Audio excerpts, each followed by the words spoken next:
Good morning, family and friends, brothers and sisters, all my saints and sinners. Sergeant OCD here. Today, a little bit different. I haven't been out here in a month, so everything's grown over. You see in the beginning, I started a quick fire just to boil some water because my canteens are empty. So last couple times I left you off, we were talking about the abomination of desolation. Now that will happen in the middle of the tribulation. So if you want to know what happens next, I'm going to read to you from 1 Thessalonians verses 4, 16, 17, and then I'm going to read into Corinthians. For the Lord himself will come down from heaven with a loud command, with the voice of the archangel, and with the trumpet call of God. And the dead in Christ will rise first. 4:17. This is 1 Thessalonians 4:17. After that, we who are still alive and are left will be caught up together with them in the clouds to meet the Lord in the air. And so we'll be with the Lord forever. And then the tribulation will happen.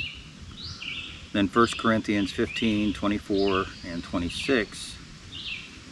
Then the end will come when the hands over the kingdom to then the end will come when he hands over the kingdom to God the Father, and he has destroyed all dominion, authority, and power. The last enemy to be destroyed is death. 1 Corinthians 15, 50 and 55. I declare to you, brothers and sisters, that the flesh of blood cannot inherit the kingdom of God, nor the perishable inherit the imperishable. Nor the perishable, inherit the perishable. 51. Listen, I tell you a mystery. We will not all sleep, but we will all be changed. 1 Corinthians 15, 52 through 55. In a flash, in the twinkling of the eye, the last trumpet. For the trumpet will sound, and the dead will be raised imperishable, and we will be changed. For the imperishable must clothe itself with the imperishable, and the mortal with the immortal. 54. When the perishable has been clothed with the imperishable, and the mortal with the immortal, then the saying that is written will come true. Death has been swallowed up in the victory. 55. Where death is your victory, where, O death, is your sting. Okay, so the next thing that's going to happen is the Lord is going to come back, and he's going to take us all up, us Christians. And you have to be a true Christian for this, okay? Because if you've seen these Left Behind movies, everybody that says they're a Christian, but they forsake the gathering, they don't have a relationship with Christ, we're not going to be here. Now, if you study end of times like I do, America's not in the end of times. People can say that we are Babylon. America's not in the end of times. Neither is the church. So imagine reading Revelation, and we're going to go through Revelation for the next study on everything that happens in that book. Us saints will see. The sinners will have to experience. It's tremendously awful, is the only way I can explain it. So you need to get right with God. Today I planned on doing a lot of different things, but I think I'm steering more towards making my own little firing range into the hill, because there's probably a 20-foot drop off between the hill and the house, or the road. So I think that's what I'm gonna do. But like I said, I had to boil some water so I have something to drink. But we're gonna get to that. So my gear, I finally finished painting my rifle the way I like it. I like the combination of the dark camo on top and desert on the bottom. It's kind of like the way I switch from woodlands to desert in the military. And my chest rig is completely set up the way I want it. I thought it was bigger so I could put a handgun in the top, but I'd have to just take out my 10-round mags just to do that. And then I have 4 of these little ammo pouches, so I can replenish my ammo after I shoot. So I'm gonna go ahead and boil some water, talk to God for a little bit more, because it's just too serene and quiet out here for me not to experience talking to God, reading the Bible. Right now I'm in Isaiah 5, which is kind of rough, but I just went through Ecclesiastes 5, and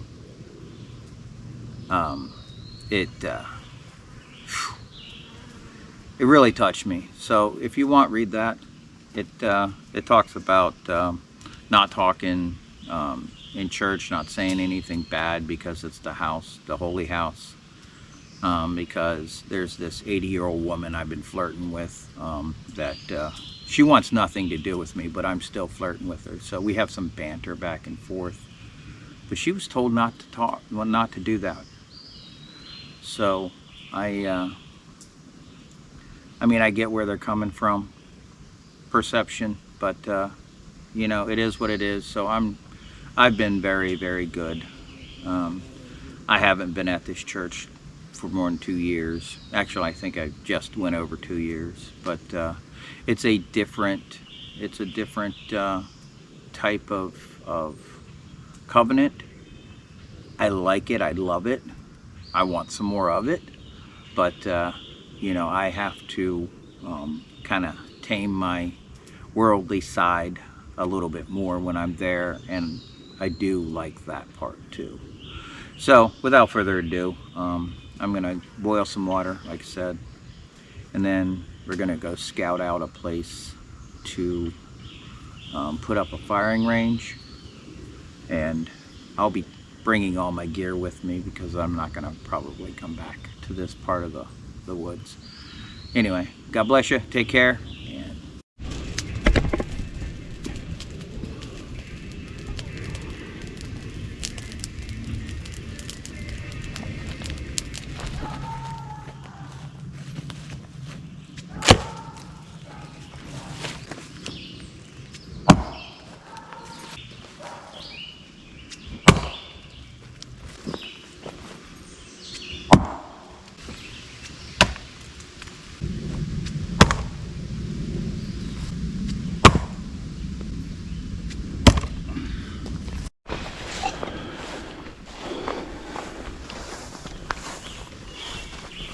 So there's all these hills here. The whole thing's on a hill. So I want to kind of check out while my water's cooling. I mean, my day is not even close to being done. I want it kind of close to the shelter, but not too far away.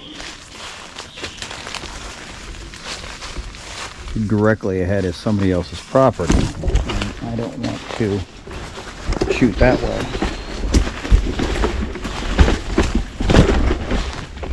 I'm not opposed to shooting sideways, but there's property to the left property straight ahead, and that is a farmer's road and a field. So I have to shoot that way. But you see this hill? There ain't no way I could shoot anything. But I still need to be conscious of what's behind me, behind where I'm shooting.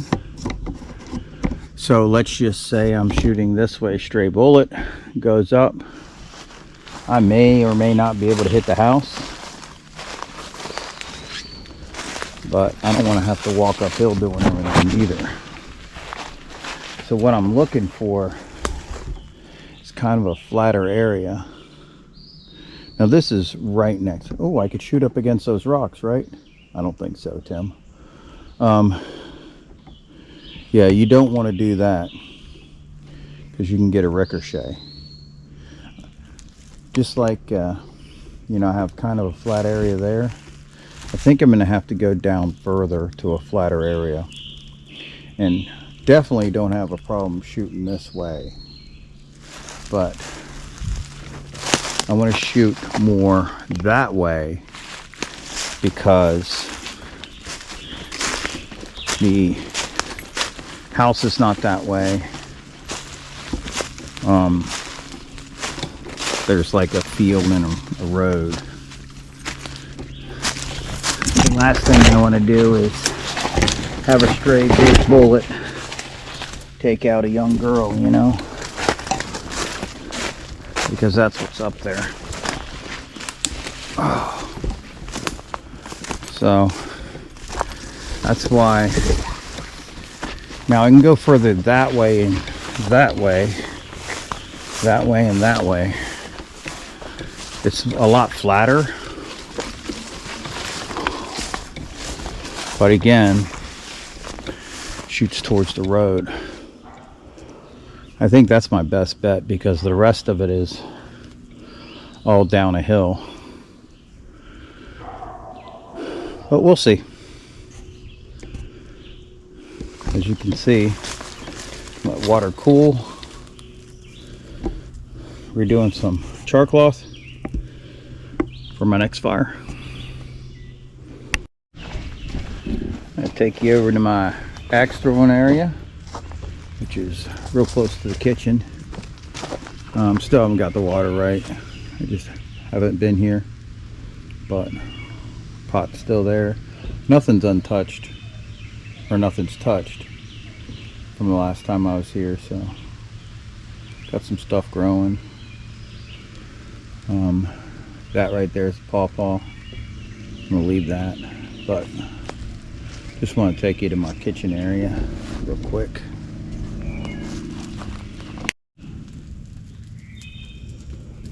So that water's cooling. That'll fill up that canteen. It's starting to sprinkle. It's not supposed to rain for another 4 hours, so it is what it is. But see my tripod, that it is all grown up around it. Did you listen to that? Why wouldn't you want to come out here? Down there is kind of my shooting area right now, but I've got to change it around. And I've got my gear almost all packed up, ready to go. I'm gonna get on the road, go down the hill, and see what I could find. Well, this is fun. At least I got everything done today. Well, I didn't. Let me get my training area done. I have an idea what I'm going to do. I just realized why I wear safety glasses in here.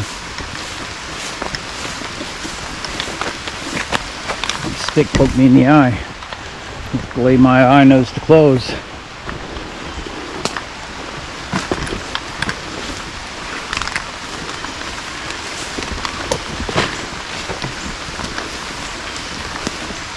It was a pretty awesome day with God.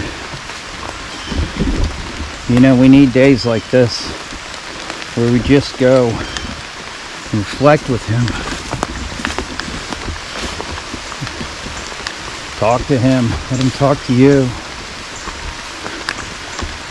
Tell him what you need. And he tells you what to do. He is the supreme being.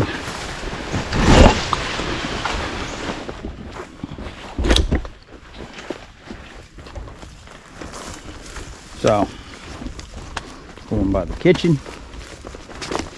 I haven't done anything. Oh, we're gonna get this way. There's my axe throwing area,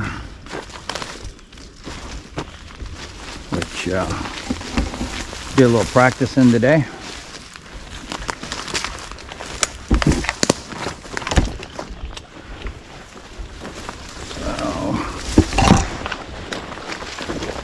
So beyond this, that way is just a barn. So if I could find a place, you know, there's a log there, but one thing you got to make sure of, set this up. So it's starting to rain. One thing you want to make sure of when you're actually looking for a place to shoot, and it's basic firearm rules. There's 4 of them. Treat every gun like it's loaded. Don't point the gun at anything that you don't plan on destroying. Keep your finger off the trigger and make sure you know what's beyond your target. So that's what I'm trying to scope out now, to find out what's beyond my target. I mean, shooting up against the hill is the way to go. But it's raining, so I'm gonna have to bug out. It wasn't supposed to rain for 4 hours. Anyway, I'm gonna tell you to train. Stock up on food, water, and ammo. You don't know what's gonna happen. You don't know when you're gonna run out of electricity. A gallon of water every day, or for every person every day. Make sure that you stock up on ammo to defend yourself, gasoline for your generator, and just be smart about it. There's so many people without common sense that they're just not going to survive. God bless you, take care, and I'll catch you all on the flip side.